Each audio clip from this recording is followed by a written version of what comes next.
Assalamualaikum warahmatullahi wabarakatuh. Selamat datang dan selamat bergabung di media pembelajaran online sosiologi. Jangan lupa klik like, subscribe, dan komennya ya.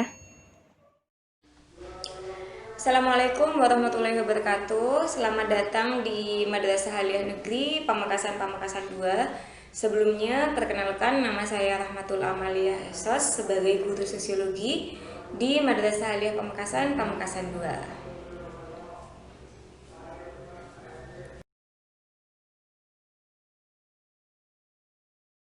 Selamat datang anak-anakku sekalian.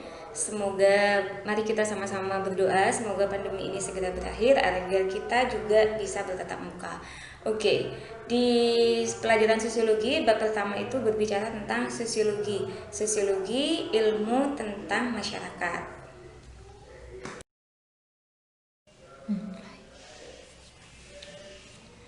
Oke, sebelum kita jauh melangkah berbicara tentang rumpun-rumpun sosiologi dan sebagainya, kita berbicara dulu definisi sosiologi. Nah, sosiologi itu berasal dari bahasa Latin yaitu socius yang artinya teman atau kawan, dan berasal dari bahasa Yunani yaitu logos yang artinya kata, perkataan atau pembicaraan. Jadi, sosiologi itu berasal dari dua kata ya, socius dan logos. Kemudian dapat kita artikan bahwa sosiologi adalah membicarakan, memperbincangkan teman sepergaulan. Jadi bisa diartikan sosiologi itu berbicara mengenai masyarakat karena kita adalah makhluk sosial, seperti itu ya. Kemudian istilah sosiologi itu pertama kali digunakan oleh Auguste Comte, di mana sosiologi adalah ilmu tentang gejala sosial yang tunduk pada hukum alam dan tidak berubah-ubah. Nah, ingat ya, membacanya Auguste Comte, bukan Auguste Comte.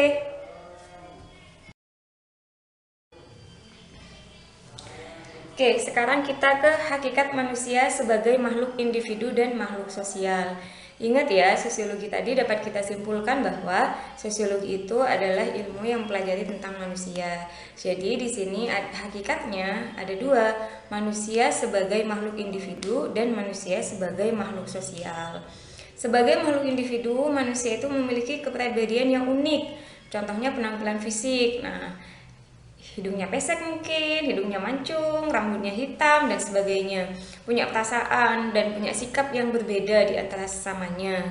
Sedangkan kalau manusia sebagai makhluk sosial, kita harus menunjukkan sikap yang positif dalam melakukan interaksi dengan masyarakat di sekitar.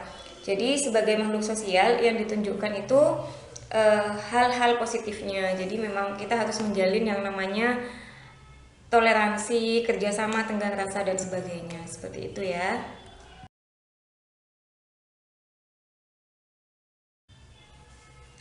Kemudian kita ke langkah selanjutnya yaitu objek sosiologi. Nah, di sini ada beberapa objek sosiologi yang perlu diperhatikan. Yang pertama itu adalah hubungan timbal balik antara manusia satu dengan manusia lainnya. Maksudnya hubungan timbal balik di sini apa? Gak mungkin kan ibu bicara sendirian.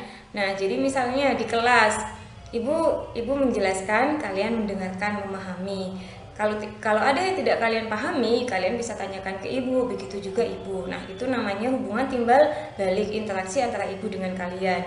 Kemudian yang kedua adalah hubungan antara individu dan kelompok. Jadi yang dimaksud hubungan antara individu dan kelompok, sudah pada tahu kan kalau individu itu satu orang, sedangkan kalau kelompok itu banyak. Jadi contohnya seperti di kelas ini, ibu itu sendiri. Nah, kalian itu kan banyak. Jadi itu adalah hubungan antara individu dan kelompok. Kemudian selanjutnya yang ketiga adalah hubungan antara kelompok yang satu dengan kelompok yang lainnya. Nah, ini maksudnya adalah kelompok dengan kelompok. Yang dimaksud dengan kelompok ya misalnya kelas IPS 1, kelompok kelas IPS 1 dengan kelompok kelas IPS 2, seperti itu ya. Dan yang terakhir, proses yang timbul dari hubungan tersebut di masyarakat. Nah, setelah kita menjalin hubungan, setelah kita menjalin interaksi dan sebagainya, apa yang kita timbulkan di masyarakat itu nantinya, seperti itu. Kemudian setelah objek sosiologi, kita lanjut ke sosiologi sebagai ilmu pengetahuan. Nah, sosiologi sebagai ilmu pengetahuan di sini ciri-cirinya ada 4. Yang pertama, sosiologi itu bersifat empiris. Apa yang dimaksud empiris? Empiris itu adalah nyata. Kemudian fakta, logis, sesuai akal manusia. Jadi kalau dari ilmu perdukunan itu nggak bisa ya. Kemudian yang kedua, bersifat teoritis. Jadi yang dimaksud bersifat teoritis itu ilmu yang disusun dengan data hasil observasi yang akurat berdasarkan kaidah-kaidah ilmiah. Jadi nggak ngasal ya.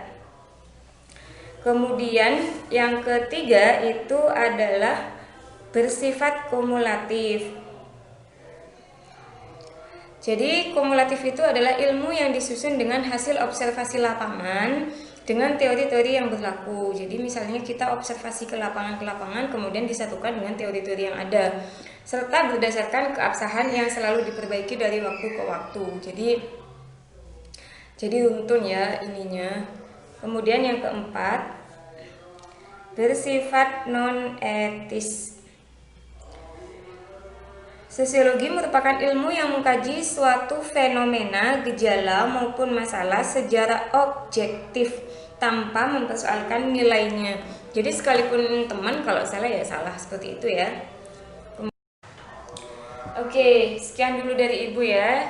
Jangan lupa belajar, tetap semangat, tetap mengikuti protokol kesehatan, jaga jarak dan sebagainya. Oke, untuk pertemuan selanjutnya kita lanjutkan kapan-kapan. Sekian dari Ibu. Assalamualaikum warahmatullahi wabarakatuh.